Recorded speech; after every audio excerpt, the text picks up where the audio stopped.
read it, although I'm happy to read parts that people want me to do so. People want me to do so, and I'm really very eager to hear your reactions, thoughts, questions, critical challenges. I'm expecting to learn something, and so for me, it's greater profit to respond to you than to reread what I've already written. So I'm going to lead off the discussion with only a very brief few words. And I don't think I'm going to talk quite as long as Jeffrey asked me to, but then I'm not getting paid, so that's no cheating. And then as I say, I'm really looking forward to hearing your critical responses. Now, of course, Twilight of the Idols was written during the last months of Nietzsche's sanity. And we learned from his autobiography, Ecce Homo, which was written a bit later, that, as he put it, without losing even one day after the completion of the Twilight of the Idols, he went to work on what he planned to be his consummate work, what he called the revaluation or transvaluation of all values. The first volume of which he completed and entitled The Antichrist. And then he tells us that immediately after he completed The Antichrist, he went back and wrote the foreword to the Twilight of the Idols. So that's kind of the setting. Now, what I find attractive about the Twilight of the Idols among Nietzsche's final works is first that it's written in a style that is mostly much less grandiose, pompous, self-important, and shrill than his other two major writings of this last period, The Antichrist and Ecce Homo, both of which strike me as somewhat feverish and foreshadowing his impending insanity. That may be unfair, but that's how they strike me. Twilight of the Idols doesn't strike me that way. Now, it is, of course, substantively polemical, but in an emphatically and explicitly cheerful, playful, impish spirit. And that, I think, goes with its character as being also more philosophic. And I mean that especially and even in the classical sense. And less visionary prophetic, less Zarathustrian. Though the work bows repeatedly to Zarathustra, and the teaching of eternal return is finally mentioned at the end, but Nietzsche stresses that he's writing here as a psychologist, and thereby showing how one philosophizes with a hammer, which turns out to be a kind of tuning fork, not a sledgehammer. And accordingly, I think we're given better access in this work to the reasoned argumentation and analysis underlying and supporting his polemics. But entwined in the polemics, I find, are also very helpful indications of what Nietzsche means by his revaluation or transvaluation, Umwertung, which is a word he coined. And this is what I try to show in this little paper is true, especially at the outset, in the first section, comprising these 44 rather Delphic epigrams. And of course, he says in the penultimate part, What I Owe to the Ancients, that the epigram style is what he most loves about the ancients. So the first part is in some sense the most classical, at least in style. And I think these epigrams, though, substantively show what he means by this revaluation or transvaluation when they are interpreted so as to discover Nietzsche's implicit guiding plan and unfolding order. And it's from such an interpretation I try to show that we can gain some substantial adumbrations and foretastes of the virtues Nietzsche aims to teach and promote, and the vices he aims to condemn and combat, arising out of and through his critique of traditional virtues and vices, both biblical and classical, both intellectual and moral civic. And his presentation in this first section, especially, I think, of these new virtues and vices, is such as to be not doctrinal, but instead provocative of the reader's own critical and self-critical thinking. So with that brief introduction, I throw the floor open to your reactions, thoughts, questions about how I've tried to show that.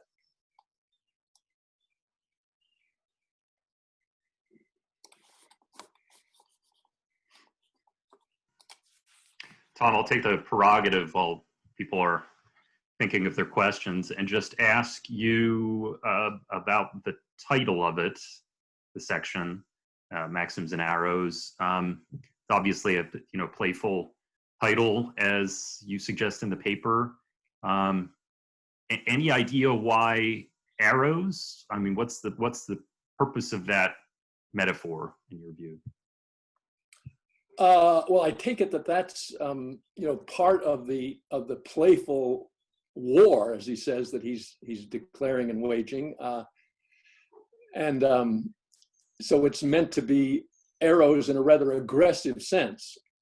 Now, one could say also that Nietzsche does use the metaphor arrow more than once in important places for shooting beyond where we are, the aspiration.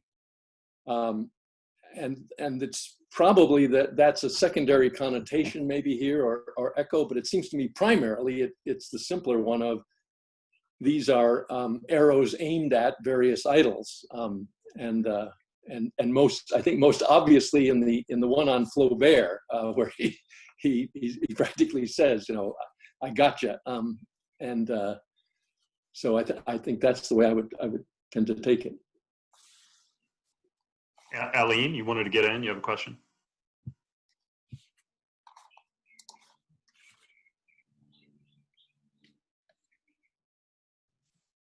Okay, can you hear me now? Okay, so I will bandwagon a little bit on Jeff's question about the title, and then I have kind of a second one. So I was thinking about the title, two questions, because I think it's quite fascinating, starting with the title, because you are trying basically to copy, as far as I understand, Nietzsche's own strategy. So why don't you consider about the title? So two questions about the title. The difference between the trans and the revaluation. So don't you think there is a distinction between translating and re-evaluating, like turning upside down or somehow modifying? Because transvaluation for me is different from re-evaluation. And I understand that the German word, I'm no expert in German, but I understand that the German word has double meaning. I was wondering if you can, I don't know, expand a little bit on this. And the second thing about the title is, what do you make about the connections between the arrows and the hammer? So it's philosophizing with a hammer, but the title also implies arrows. That would be like about the title. And then I have another one, if I may. Well, I have more, but I'm trying to be as succinct as possible. About he starts number one with psychology, the psychologist, right? And then he moves to number three, already to the philosopher. And you say it's an ascension or an ascent from the psychology to the philosopher. And I was wondering, what would you make out of it? Because you don't really expand on why was he so insistent that you start with psychology and then he moves so fast, as a matter of fact, to philosophy, even though he returns later on saying that you should not spend too much time thinking about yourself and so on and so forth. I'll stop here. Thank you. Okay, thanks very much. Those are all very interesting and helpful questions, I think. On the Umwertung, I think it's the translation revaluation is maybe a little closer to the German. And in his comment on Twilight of the Idols in Ecce Homo, he says that he's showing how everything has been turned upside down before him, and he's turning it right. So I think the idea of a reversal, setting things up, what have been turned upside down, is an important connotation. It's just that I think if you translate it that way and think about it that way, I think that has a little bit too conservative a ring, because it almost sounds as if he's just taking what has already existed and flipping it. Whereas I think the transvaluation translation goes more with a word that he likes to use frequently, transfiguration, by which I take it he means a taking of something pretty great and pretty beautiful and making it much greater. So I think there's something of both of those. He's flipping things that have been 180 degrees wrong, but he's also moving to a higher plane, I would say. And so the transvaluation gets that better, I think. So if I may, it will be more like the metaphor, which means like crossing, yeah, from one side of the meaning to another, and that's why you prefer the transvaluation instead of the revaluation, right? Yes, that's good. Yeah, that's very, very well stated. Yeah, right. Thank you. And then on the arrow in relation to the hammer, you got me there. I don't have a good answer to that. I don't know how one quite relates those two. I guess my guess would be he only calls the first part arrows, and so I think maybe he means these are particularly sort of sharp, pointed, smaller, whereas the rest of the book is a little blunter, So, but that's my guess, so to speak. On the going from the psychologist or psychology and the vices and virtues of the psychologist at the beginning, suddenly he springs to the philosopher.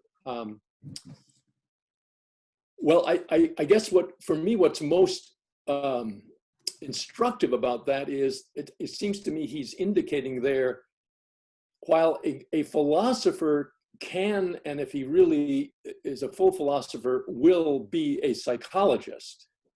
A psychologist is not necessarily a philosopher. So I think that he thinks, for example, Stendhal was a great psychologist, but not a philosopher, and Flaubert also. So I think Nietzsche is indicating psychology, although an important part of philosophy, is not quite philosophy. And therefore, I think, the intellectual virtues that he's laying out in those that first set, as I interpret it, are not virtues only for philosophers, but are meant as a kind of more, broadly available and hopefully, from his point of view, acceptable new indication of what we should be in our intellectual life. Thank you. Thanks. I hope that helps. Yeah, so I have a queue going here. I have Minkoff, Ruderman, Bush, Baldwin. So Professor Minkoff. Oh, thanks. I noticed you mentioned Professor Meyer in your notes, and I recently read his book too. I went to a seminar. I wanted to mention a similarity I noticed between our interpretations and a difference. You both think that Nietzsche combines seriousness and play, but and maybe I'm wrong about this, but Meyer takes the legislative art as playful, not obtenebrous or obtenebrating, whatever a word that everybody learned from you is. And a kind of task which helps the philosopher unfold his powers, or something of that nature. And whereas you seem to say that this first sunny chapter is a recuperation for the real work, which is very grave and serious. So is this a correct statement about different? How would one go about determining who is right about which one is for the sake of which, or maybe it's not one for the sake of the other, but somehow both together? Yes, that's right. I'm not. And so, are you asking? So, what are you asking exactly?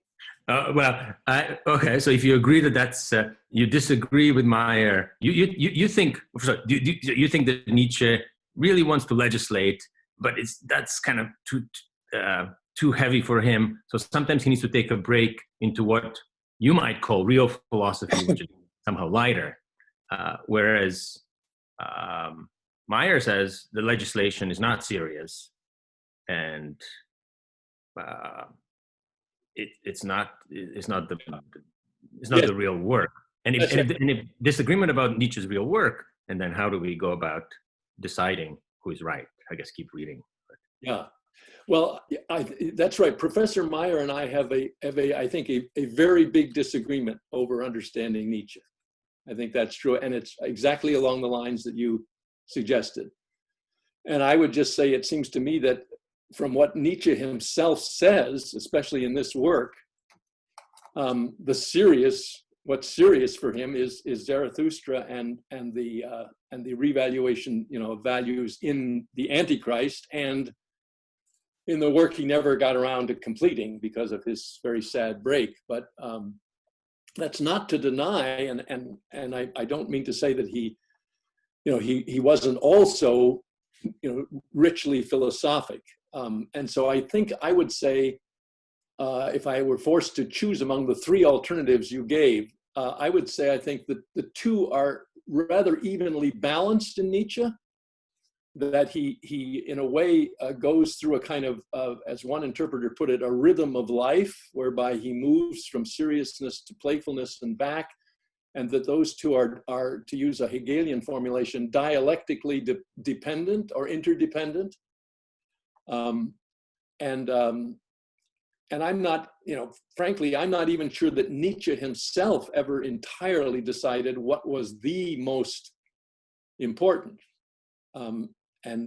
So I'm not confident, but just put two pieces of quick evidence that Meyer brings out.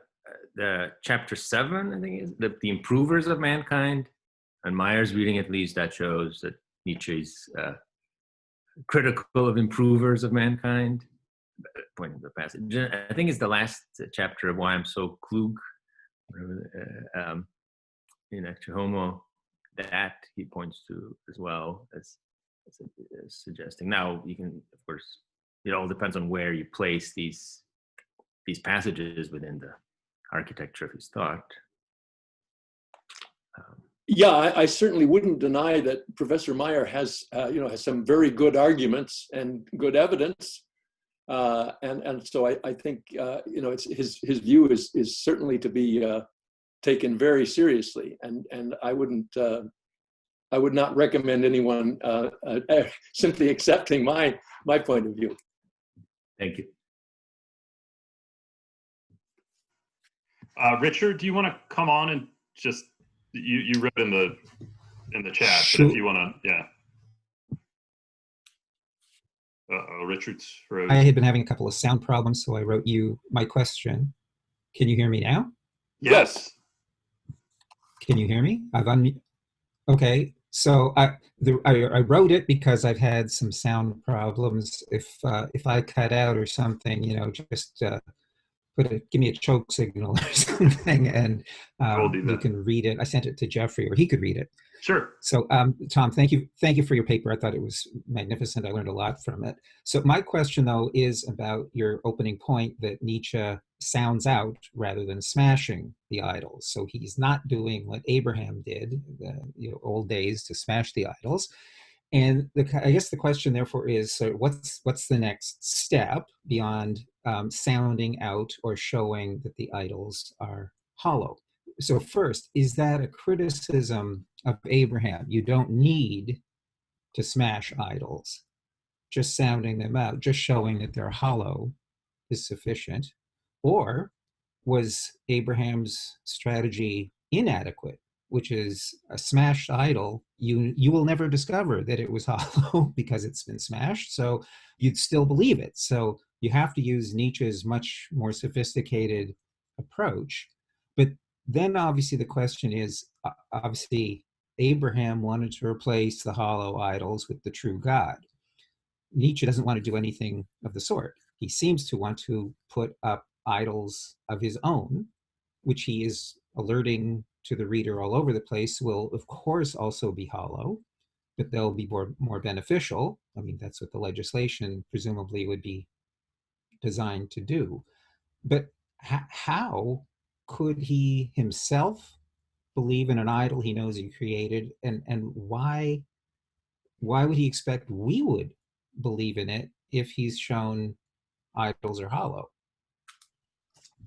That doesn't his super sophisticated takedown of the idols, much more sophisticated than Abraham's taking down of the idols, foreclose the future possibility of him creating a new idol? Well, your comparison with Abraham, I have to confess, I had not thought of that, and it's very thought-provoking. He never, of course, mentions Abraham. Right. Oh, sure. But maybe you're right that this is, that's an echo that we should have in mind, and it wouldn't surprise me that he's assuming that we will think of the smashing of idols versus the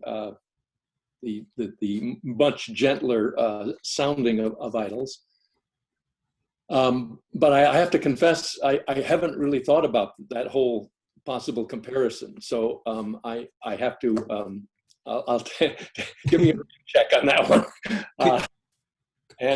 Could you take a stab at the very ending question? Like, how does one, expect anybody to believe in an idol after you've shown how idols work?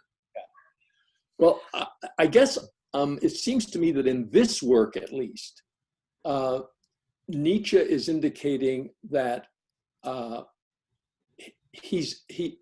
future that he is trying to prepare is not simply new sorts of idols, but the idols, yes, but they will be idols that are really rooted in the truth or in nature. In this work, he uses the word nature many times, and he says at one point later, I too want to get back to nature. But then he attacks Rousseau, and he makes it clear the nature I mean is a much more conflictual and stern and wild and savage and so on. And here in the first appearance of nature in these epigrams, and I mean to stress, this is just the first appearance. I don't think this is his last word within even this book. But nature means primarily the individual, in our individuality of the rawest natural sort. We are, in a very deep quasi-Freudian sense, we have a deep natural individuality that's not necessarily very pretty, but that must be factored in and returned to from time to time. So that would be just one example. In other words, I think he would say, whatever new, if you will, ideals or even new gods that will be created in the future, the hope is this time they will not deny that natural, primordial, carnal individuality. They will be rooted in that awareness. Or to take another example, I think he means to say, if all goes well, never again will there be an idol that says you are guilty of certain things. Mm-hmm.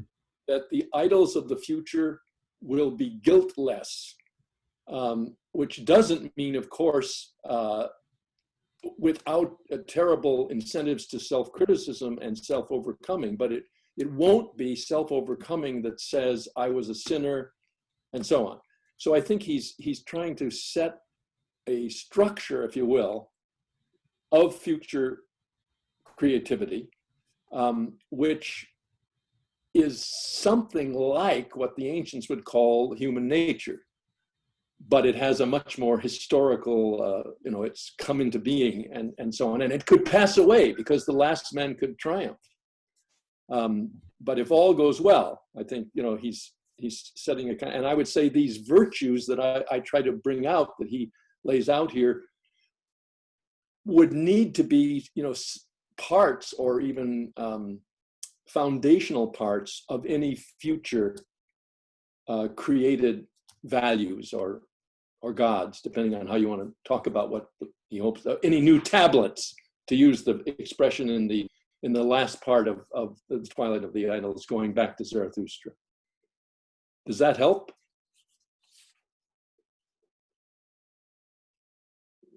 You're muted again. Sorry, is that better? Can you? Yeah. Sorry. Yes, that was a very, very helpful statement. That made an enormous amount of sense. Can I just say back what I think the summary of that is, which is, okay, somebody has to know themselves as deeply as Socrates knew himself.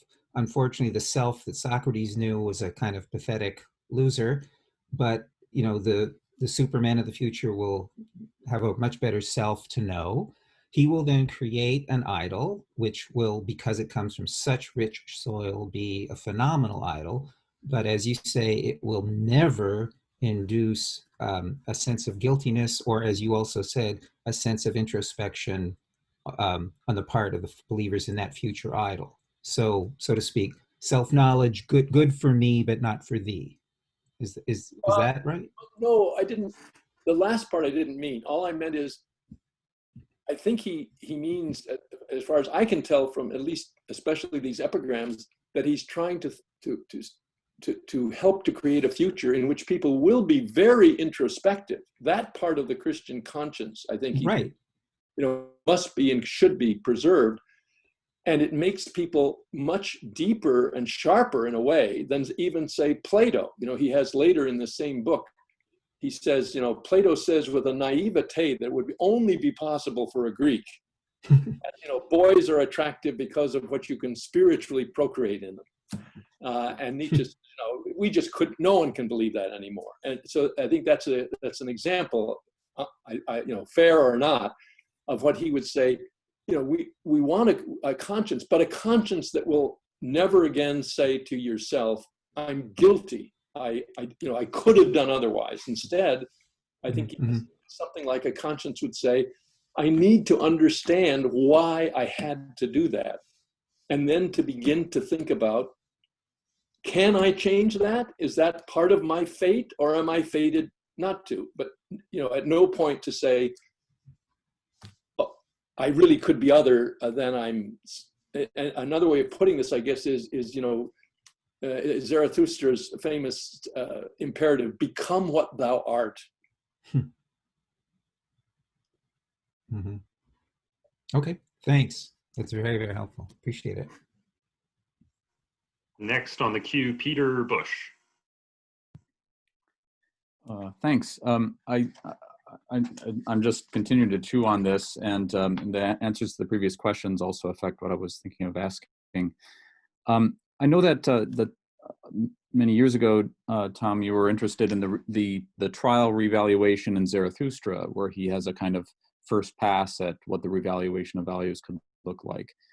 But that revaluation in Zarathustra is very evocative and looking to the end that's supplied by the Superman, and so there's just something very radically incomplete about the virtues themselves. Whereas here in Twilight, you're really emphasizing the cheerfulness of it, and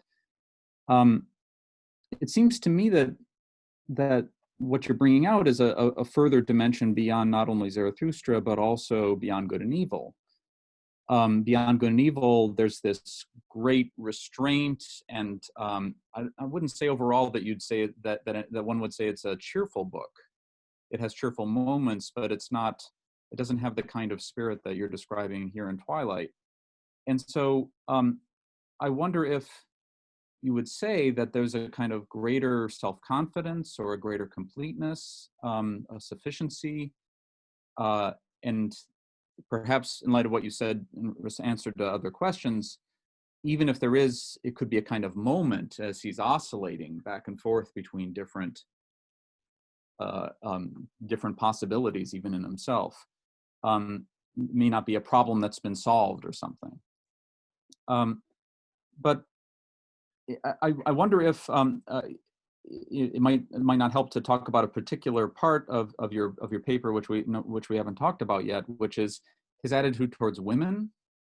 In Beyond Good and Evil, it's much more combative, and also kind of he knows he's being kind of ridiculous and just how much he's teeing off, and then he confesses, hey, this is just my nature.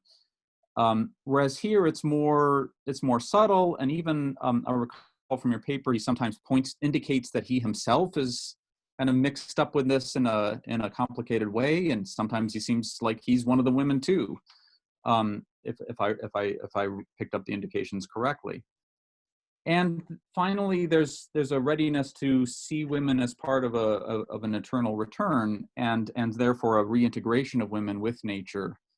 That he may not be doing so much in Beyond Good and Evil, except as to express it as a problem of nature.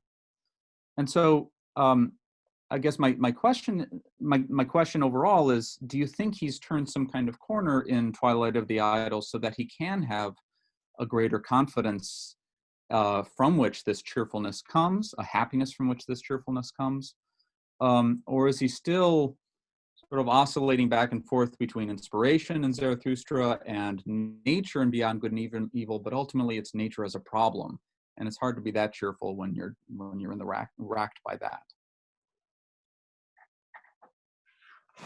Okay, thanks. So that's a complicated and very interesting set of questions, and I guess I would begin by saying, or starting where you began, Beyond Good and Evil, and has there been a change to this point? And I think it's fair to say that in this last year of his life, there is a self-confidence and a sense of complete maturity or ripeness that maybe isn't quite there yet in the Beyond Good and Evil. But I'm not sure, because on the other hand, of course, in Ecce Homo, he says of Beyond Good and Evil, I can't remember the exact words, but he says something like, I was playing the role of the snake there in the Garden of Eden. So the book is a serpentine book, if you will. And you're absolutely right. It's not cheerful in the way that Twilight-of-the-Idols is. I think Twilight-of-the-Idols is probably his most cheerful book. But I'm just, I'm not sure there has been much of a change. I guess I would be more inclined to say it's a different strategic goal or task that he's fulfilling. But I concede that I think he did achieve in the last year, or claimed he had achieved, a level of completeness that I don't think he ever before at least says he's achieved. So there's some kind of progress. I think that's true. And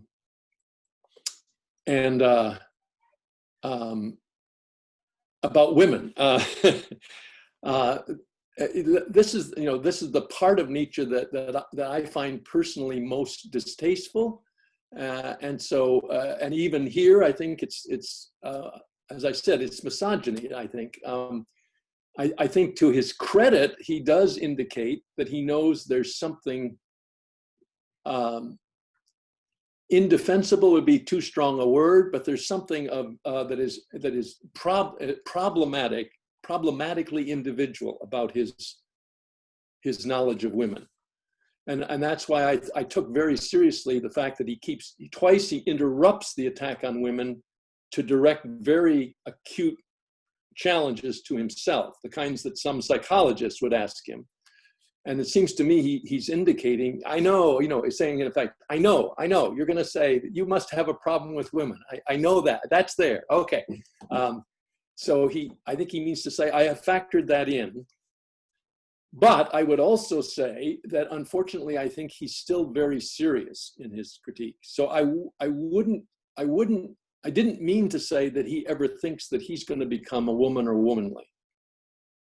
I think he thinks that the future for women at best is going to be, a more manly kind of woman, not the discovery of deeper kinds of womanliness, if you will.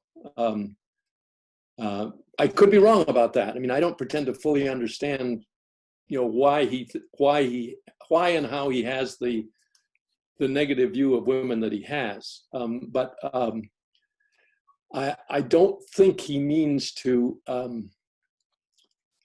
ease up very much. As some evidence that one of the interesting things is, as I pointed out, in that last epigram on women, where he talks about women and admits they can have manly virtues, and in fact, if they don't have any, they run away from themselves. He says so. It seems to me he is there, suggesting, the idle woman isn't woman as such, and we can hope for a woman who will be, not the idol of romanticism. But, and then he doesn't speak of women again in this section. And he almost doesn't speak of women again in the whole book, although there is a long aphorism on George Sand, which is very nasty.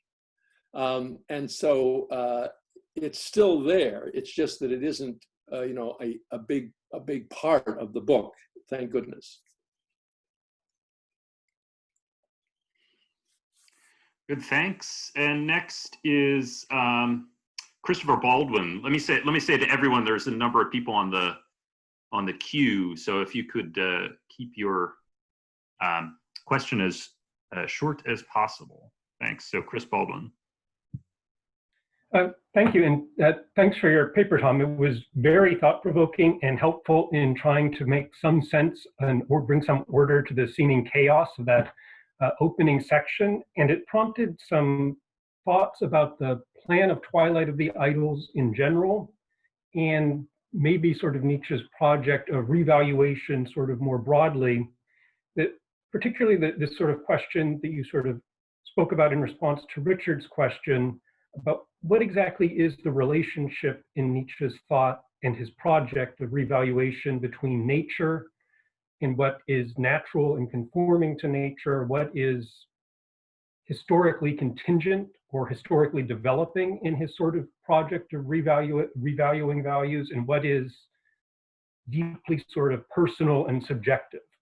And I wonder if you thought that there was maybe in the Maxims and Arrows section a kind of historical thread or dimension to the unfolding of these sort of maxims, that it's not just intellectual virtues and social virtues, but maybe a kind of reflection on the classical tradition, Athens, so to speak, and the way it's deepened by a confrontation with the biblical tradition, and maybe particularly in its Christian manifestation, and the way that has sort of wrong turns and right turns in sort of modernity, maybe the idea of romantic love and the idea of the creative artist sort of developing.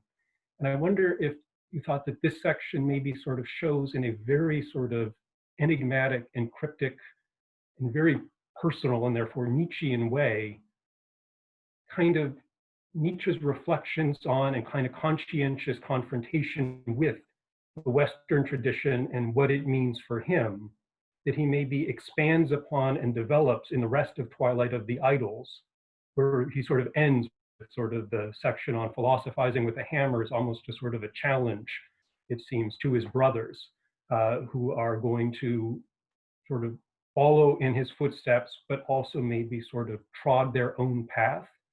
And so I'm wondering, how much of sort of Nietzsche's project is an attempt to be sort of true to nature, and how much of Nietzsche's sort of project is an attempt to sort of, as I think he puts it in Twilight, not just to return to nature, but to ascend to nature, to a historically developed nature that is also very deeply, depending on the creative legislator, going to be very deeply personal and subjective in the way that each legislator might sort of revalue values.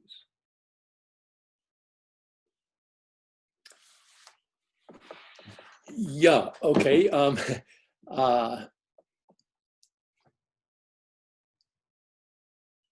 So are you thinking, when you say there may be a kind of unfolding of the historical, the way that Christianity builds on or supplements classical antiquity, are you thinking of that within the Maxims and Arrows, or in the book as a whole, or both? Both. One thought that your paper sort of prompted in me was that I wonder if there isn't a kind of historical development or trajectory that sort of guides Nietzsche's reflections to a certain extent in the Maxims and Arrows section. And I wonder if that in some ways doesn't lay a kind of blueprint for something that he does in the rest of Twilight-of-the-Idols, kind of expanding on these very, very Delphic sort of maxims and arrows, and expanding on these thoughts in a way that isn't so personal, that can engage the reader more and entice the reader into the same kinds of thoughts and reflections about the idols, what sort of does and doesn't ring hollow about them, and invite the reader into, or a certain type of reader, into this task of philosophizing with a hammer that Nietzsche is engaged in, but maybe is also inviting certain of his other readers to engage in. Yeah. I guess I haven't looked hard to see, but I don't offhand detect in the 44 a historical chronological sequence, if you will. I mean, it seems to me that he is somewhat skipping around in historical terms, and that the order is more an order of subject matter or theme. And I guess I'm inclined to see the 44 epigrams not so much as a program for the rest of the book. And one little piece of evidence for that I would adduce is this: in the Nachlass, in the remainders of Nietzsche's unpublished works, there is a table of contents for what became this book. It's not quite the same, but it's very close, with one big exception, and that is the Maxims and Arrows are the last part. So at one point he was, shall we say, playing at least with the idea of putting them at the end.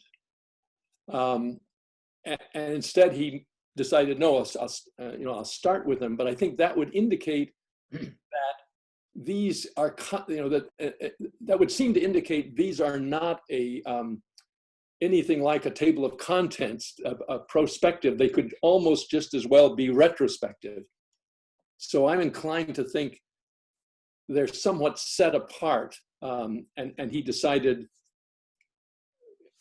the way I would understand it, he at one point thought, maybe I will challenge the reader with this, with these Delphic epigrams after I've given him or her the teaching of the book. But then he decided, no, I want to hit them right at the beginning with that, and sort of force them to think, and so on.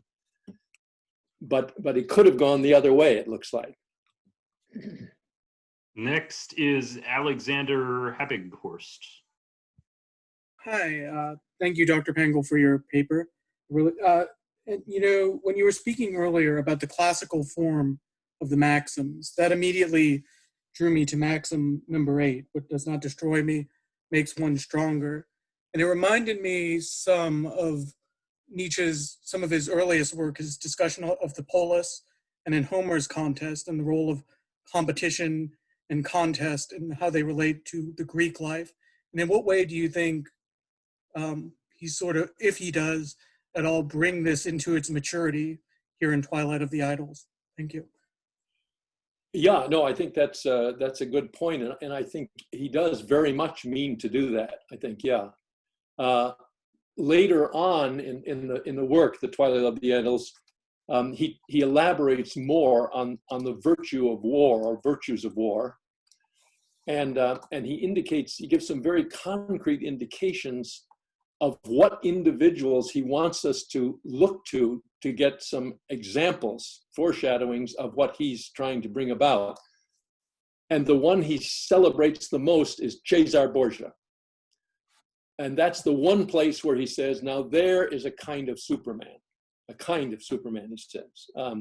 Obviously not but that, if you want to know what I'm getting at, that puts you in the ballpark. And he very much celebrates the Renaissance as a time of creative strife, of vigorous, mutually invigorating political competition, but also cultural, artistic, and so on. And he refers repeatedly to Burckhardt as a very good guide to the civilization of the Renaissance. But he also says Julius Caesar and Napoleon. So I think what you're saying is indeed something that the book is pointing toward, a kind of future revivification of the ancient classical polis as a ground of agon, of a creative contest. Tom, there's a question from the chat, which is, you mentioned in the paper that Nietzsche works through dialectic, but in the Twilight of the Idols, he says something about dialectics is not useful. I think I was looking this up, and I think it's here in The Problem of Socrates, section 5. Nietzsche says, primarily a noble taste is thereby defeated with dialectic. The rabble rises to the top. Before Socrates, dialectical manners were rejected in good society. They were taken to be bad manners. They were a compromising exposure. So I guess the question from the chat, and if you sort of add that together, how can Nietzsche use dialectic in his own work, but yet rejected in Socrates? Oh, yeah, okay. When I spoke of him being dialectical, I was thinking of it in the Hegelian sense. That is that, I think I referred to it especially in the relationship between the playful and the serious. I think in him is obviously it's a contrast and even a contradiction, but it's a contradiction in which both elements are needed to bring about a whole.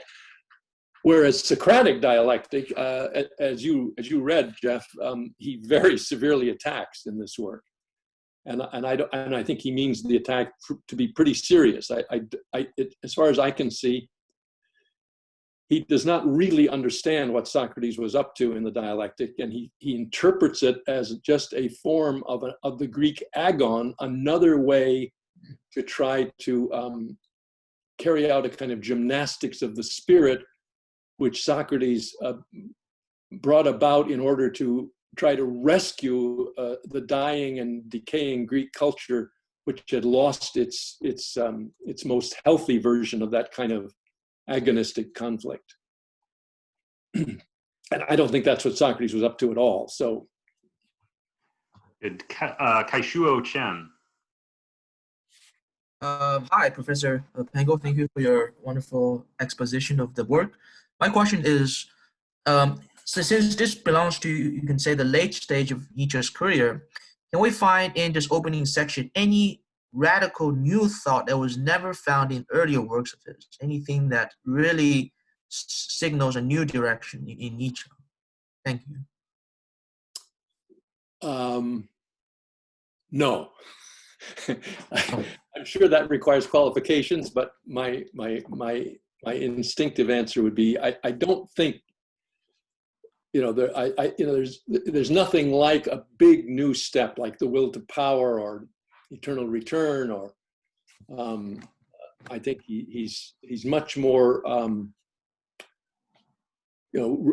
reconsidering things in full maturity and ripeness, but not introducing any I think dramatic new departures. Thank you. Tom, from Dwight Allman in the chat, Dwight asks, the forward preface seems to identify two works from the summer months of 1888 that Nietzsche undertook as a kind of prankish recreation from the gloomy affair, Umwertung, Twilight, as well as Der Fall Wagner. Do you see these two works as having any important intrinsic relation to each other? Are they in some sense companion works or simply discrete independent exercises in the service of maintaining cheerfulness in his serious work? That's a really good question, and I don't have a good answer. I really haven't studied the case of Wagner, certainly not in relation to the Twilight as much as one would need to, and so I think you put the question. Your question, I think, lays out the alternatives very well. I suspect, but I don't know, that there is some relationship, although I think he certainly doesn't make much explicit reference back and forth. It's kind of striking because you might think among the idols he would attack in Twilight-of-the-Idols would be Wagner. But Wagner doesn't get an aphorism. And I think maybe the reason would be Nietzsche would say, well, I took care of that in another work. Wagner comes in a couple of times kind of on the sidelines, but Wagner is not a big theme, which is quite striking because Wagner is a theme in many other Nietzsche works, and not only of his early period. So I don't have a good question. Judd Owen. Two questions, Tom. First, how are we to understand how Nietzsche is thinking about happiness in this section? I guess really, how does he think about happiness more generally? Is it what you say about teaching on happiness here, are we supposed to interpret that as an indication that his project really is, lending a hand, it's looking toward the future, it's looking toward humanity, this project, rather than himself, that it's transcending his own, transcending himself somehow? Or I don't know German, so Kaufman translates look as pleasure, which kind of simplifies the question a bit, and it's certainly, so I don't know, just that's one question, is just to reflect on how he understands happiness. And the other is, I guess my other question is probably related to Richard's question. What are these eternal idols that are hollow?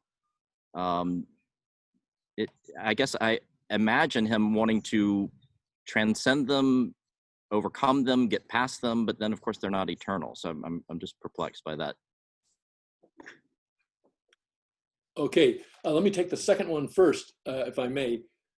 I think it is a bit perplexing because if they're really just hollow idols, as you say, why would they be eternal? And if they're eternal, then how can they just be hollow? And I don't have a really good answer to that. And I think it's an important question and shows the limits of my understanding that I should. But my partial answer would be that he's indicating that when he's not attacking 19th century idols, I don't think he thinks anti-Semitism is worthy of being called an eternal idol. But when he's talking about something like the conscience or woman, or the way we evaluate idleness, I think he means that what is wrong with what has been said or done about such things, conscience, woman, idleness, take examples, is going to be a permanent temptation. That, you know, that the fact that there will be, hopefully, deep self-examination means that the possibility of a slipping back into guilt is going to be there. I mean, and that's what, in that sense, I'm inclined to think that we get here a certain, something like what the ancients would call a picture of human nature. Now, I think Nietzsche would say, yes, as long as you realize that nature has been acquired historically and could be lost historically. You know, the last men could triumph, and we just become extremely shallow, flat beings that, but if that doesn't happen, I think he thinks this is deeply enough embedded in what we have become that you can speak of it as, you know, eternal temptations, eternal idols in the bad sense of the term idol. So that's my way of trying to understand it, but I'm not 100% confident. Your first question, just remind me. Happiness. Happiness. Oh yes, right. As for the translation of Gluck, it could be translated pleasure, but I really think that's a mistranslation. I think Kaufman doesn't see that what Nietzsche is referring to is Lockean pursuit of happiness, the British utilitarians and so on. And even, although I don't think Nietzsche was thinking of it, our Declaration of Independence, I think he's thinking of the pursuit of happiness. So, and what happiness means, and I think you raised a very important and good question. Does he mean, does he mean to exhibit in himself that one can overcome one's desire for happiness and become dedicated in some self-transcending way?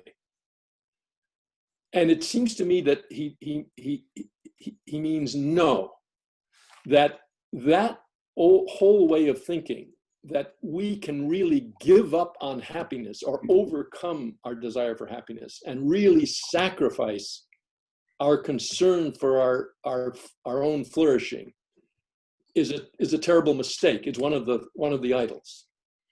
And that what he means by morality, when he's attacking it, when he's saying, for example, we immoralists, as he says several important times in the book, I think he means by we immoralists, not we're amoral or we have no idea of virtue, but we are against that whole way of looking at virtue and vice and morality that says at its core it means you overcome your own happiness. And there's a passage that I think is very helpful in this regard in aphorism 44 of the section called Skirmishes in this book, the last part of it. And at the risk of being tedious, I just want to read briefly a part of the passage. He says, the great human being is a finale. The great age, the Renaissance, for example, is a finale. The genius in work and deed is necessarily a squanderer. That he squanders himself, that's his greatness. The instinct of self-preservation is suspended, as it were. The overpowering pressure of outflowing forces forbids him any such care or caution. And here's the crucial part. People call this self-sacrifice, and they praise his heroism, all in quotes. His indifference to his own well-being, his devotion to an idea, a great cause, a fatherland, without exception, misunderstandings. No, it's none of that, he says. He flows out, he overflows, he uses himself up, he does not spare himself. Yet, and this is a calamitous, involuntary fatality, no less than a river's flooding the land. Yet, because much is owed to such explosives, much has also been given to them in return. For example, a kind of higher morality. After all this is the way of human gratitude. It misunderstands its benefactors. So I think I'm taking him to understand, to say, no, this was the flourishing of these people. And they flourished by, not caring about self-preservation, but caring about becoming who they were, overflowing, transforming, doing their great work. But that was their happiness. But it wasn't that they were aiming at making themselves happy. So I hope that helps.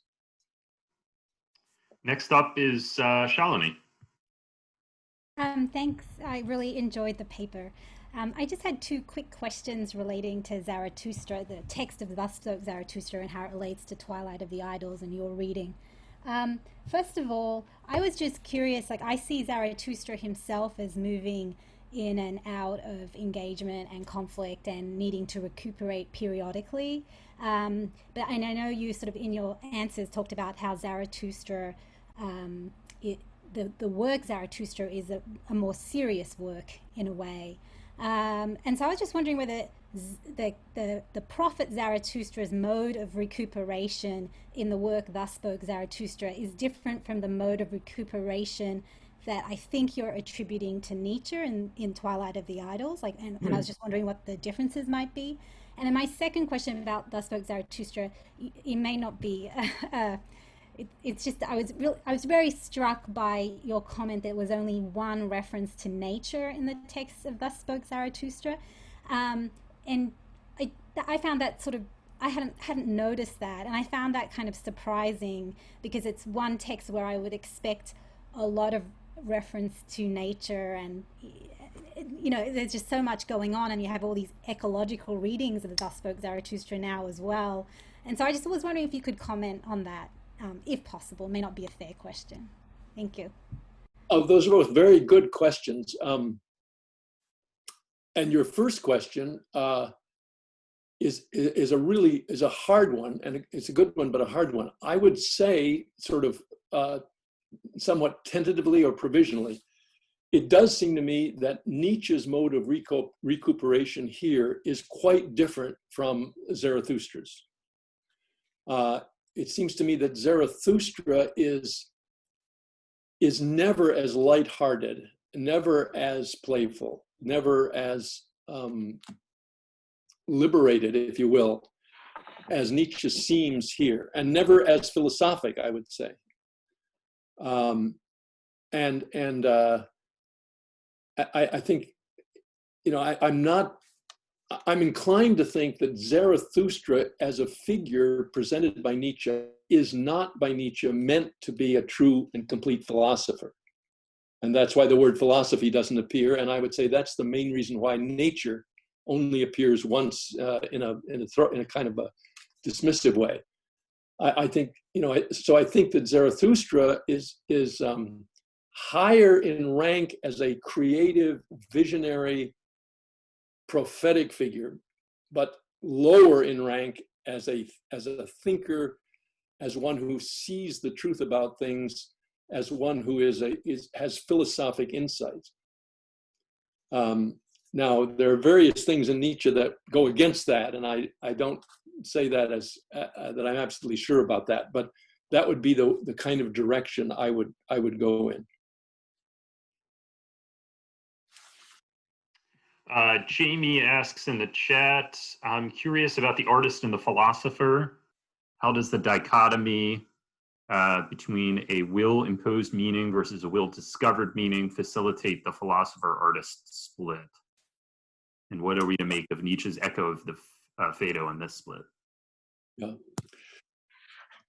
that's another really good, hard question. And of course, it broadens out into the big question that pervades Nietzsche's work. How exactly does he understand the relation between the philosopher and the artist? And it seems to me it's a very complicated question, because while the philosopher, in the strict sense, you can define that fairly narrowly, the artist is so broad in his manifestations that I think Nietzsche thinks, there are great artists and there are artists who are not so great, but they're still artists. He says on more than one occasion, he makes it clear, I much prefer a pretty bad artist to a pretty great scholar. So there's a wide range that makes it, I think, very difficult to have any simple answer to that question. But here in this work, Nietzsche helps us very much because he has a series of 3 or 4 aphorisms that I'd urge you to look at, in which he entitles one of them "Toward a Psychology of the Artist." And this goes with his invoking repeatedly in this work the Dionysian as tragic art at its highest, and as being very intimately connected with his thoughts about the highest human possibilities. So I think that, at the highest, so to speak, there's a kind of coming together of the philosopher and the artist, I would say.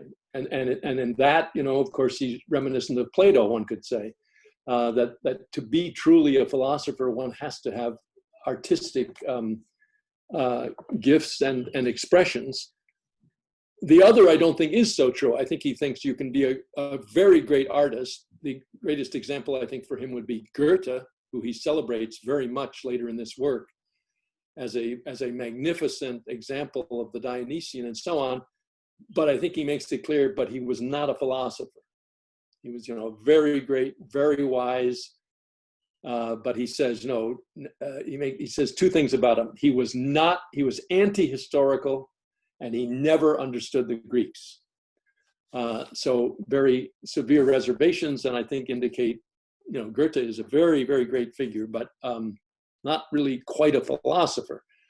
That doesn't mean to deny Goethe had some things a philosopher doesn't have, so that would be my slightly too long-winded attempt to answer. Next on the queue is Carrie Balden. Hi, yes, do you hear me? Yes. Great. I just wanted to ask something about the prospects for research here. I noticed that you cited some things from Aristotle fastidiously. At times, though, I didn't just find these Delphic, but gnomic and maybe even resonant of things I had heard before. And is it worthwhile when these things sort of rhyme, or when he brings up a text later on in the work, to try to dig and pinpoint what he's referencing? Because more than once I sort of heard in my ear, oh, is this something from Aeschylus, or doesn't Aristophanes say this or that? When it comes to interpreting something like this first section, is it just about gesturally trying to internally find the structure and understand it within the work, or is it worthwhile to go on some of those treasure hunts that it seems like Nietzsche is enticing us to go on? I think it's worthwhile as long as one keeps it, in measure. I mean, I think, one always.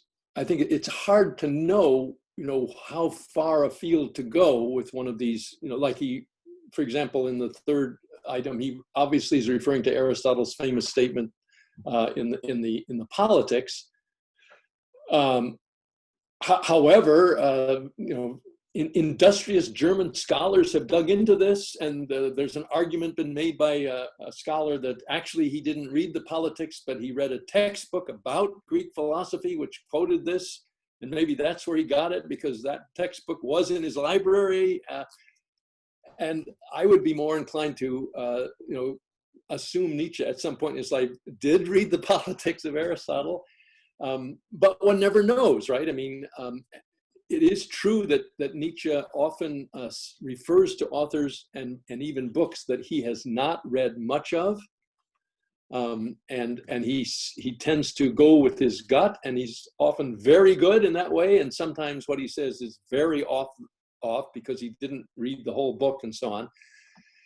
So he was not pedantic, and so I think it's very much a matter of judgment. But I wouldn't say you need to stay confined to just what's in his text, because he does refer very richly to other thinkers, and I think it always is worthwhile to at least poke your nose a little bit out of his tent and see, where did he get this and what's said by that author, for sure. With this audience, if I can just chime in on this note, it seemed to me that the distinction between rhetoric and dialectic was one that he really meant to use in a Socratic versus maybe not Gorgias, but just this other way of conversing. And for whatever it's worth, there's an article that to this day is respected, a learned article by the young Nietzsche, some notes he put together on rhetoric in 1873. Here's a citation. I was just looking at this recently, but since there are so many scholars here, I'll just include it in the chat. Thanks. Thank you very much. Next, Jeremy Fortier, who I'm sure is going to bring the hammer. Well, not really. I have a pretty general question. So your paper really emphasizes the kind of socially beneficial utility of philosophy, and even very much exemplary for a broad swath of human beings. And I just wanted to ask in a very general way, do you think there are any limits to that indicated either by this chapter or later in Twilight?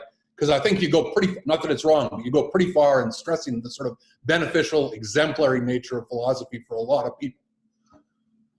Yeah, I think there are some limits indicated in the sense that his first reference, of course, to the philosopher is he lives alone. I think he later indicates, but he can't stay alone. But I think he does mean that long periods of isolation, which don't necessarily have to be physical, but are spiritual, long periods are essential. And I think that would go, with what's indicated at the opening of Thus Spake Zarathustra. Those, the 10 years up on the mountain, I think are, above all, a metaphor for some kind of withdrawal and introspection and independent thinking that's needed very much. So I would say, in that sense, yeah, that there's a rhythm of life again, and a very important part of that rhythm is withdrawal and self preoccupation. Thank you. Sebastian Graham asks, Tom,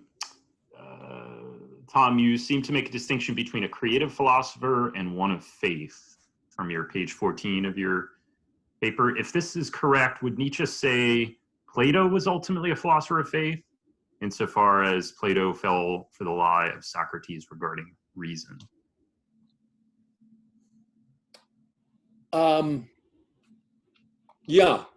Yeah, I think that's fair. I mean, that Plato was not, he certainly Plato was not uncreative in Nietzsche's view, but I do think he thinks that Plato did all of his creating within a horizon that was set before Plato, and which he never fully achieved critical, distance on. So I do think, Nietzsche thinks that philosophers, especially of the past, but maybe also of the future, some of them will be, people of faith. Faith probably in some very, refined horizon, but yeah. Anna Marisa is next. Yeah, thank you. Professor Pangle, you said earlier that you think Wagner doesn't feature very sort of profoundly or majorly in this work of Nietzsche. I'm sorry, I missed the word. What is it that doesn't feature? Wagner. Wagner, okay, yeah, sorry. Yeah, I thought I heard you say earlier that you don't think Wagner features very majorly in this work. Yet the title, The Twilight of the Idols, is of course a play on words, right? On Wagner's last piece of the Nibelungenlied, The Twilight of the Gods. And so what struck me was that I seem to see a lot of parallels in your interpretation of the Maxims and Arrows to sort of the story of the Twilight of the Idols, right? So Wagner takes inspiration from this historic battle between the gods and the beings, which then ultimately results in the renewal of the world. And this is sort of going back to the earlier question about the meaning of the hammer. And the Twilight of the Gods, the hammer plays this quintessential role, first in the destruction of the world, and then afterwards in the renewal of the world, right? So I wonder, Is this completely accidental that these parallels exist, or were you thinking of that too? Is that something I'm just seeing here? I was not thinking of it, but it sounds very plausible. And I will confess, I don't know Wagner very well at all.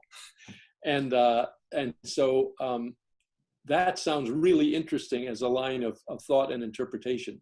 And you're right, the title clearly evokes Wagner. And so reading the title, you expect that this is going to have a lot of Wagner in it, and then he never talks about Wagner. So it's a puzzle, and but maybe you're indicating a very interesting answer to that puzzle. Maybe it's not that he doesn't discuss Wagner, but maybe this is a kind of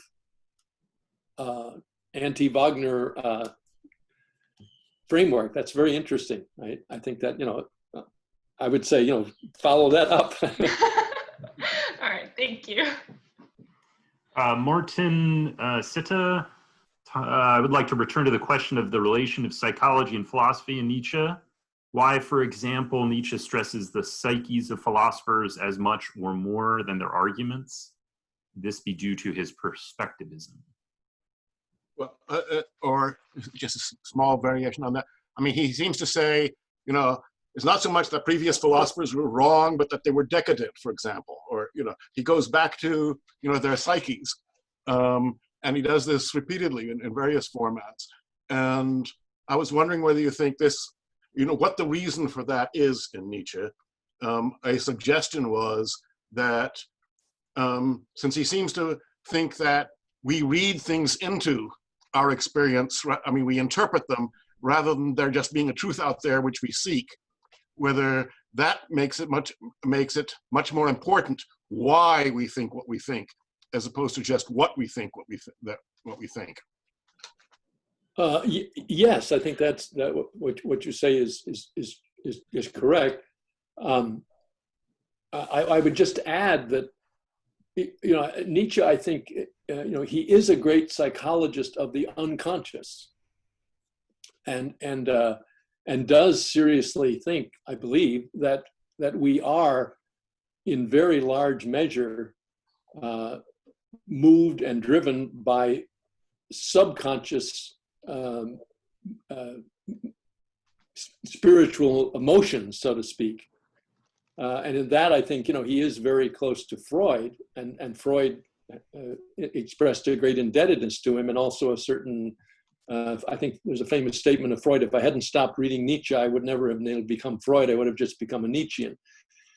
And so, but unlike Freud, Nietzsche, of course, does not stress sex or sexuality as more than just one among a number of very deep, powerful subconscious drives and motives. But he is very much, I think, serious about that, and therefore the philosophers too have these unconscious drives, which a good psychologist can begin to, in Nietzsche's view, can begin to diagnose and to figure out.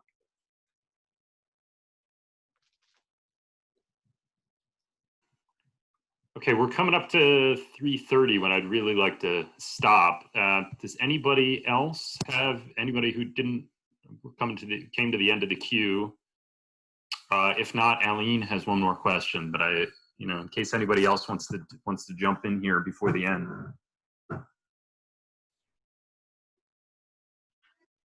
Well, that's a nice way of closing the circle there, I guess. So thank you so much for such an intellectual feast. I have I have more, but that's an interesting one, I think. Speaking of number 11, which is basically right at the first fourth quarter, so to speak, of the 44, right? It says, let me read it to you. It says, can a donkey be tragic? To perish through a load one can neither carry nor cast off. That's the case of the philosopher.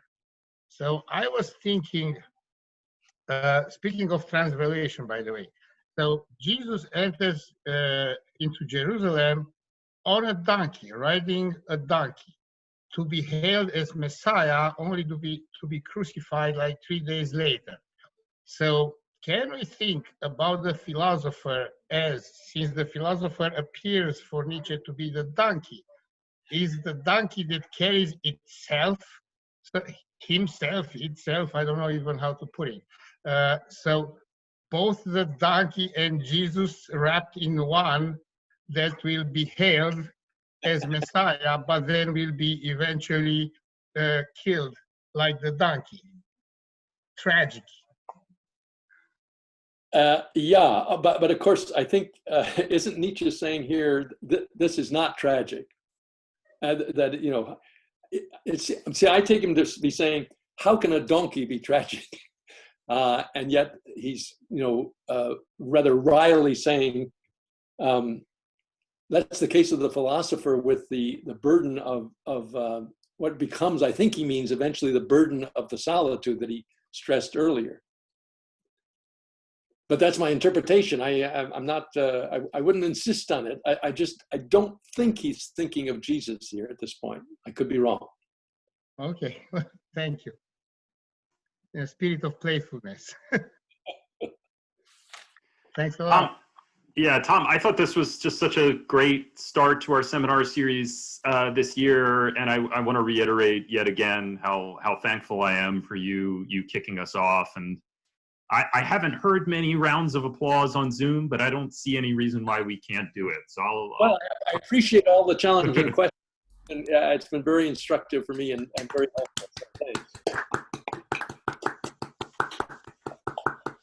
Thanks all for all of you coming. Come back next month, the first Friday in November. Thank you, Jeffrey.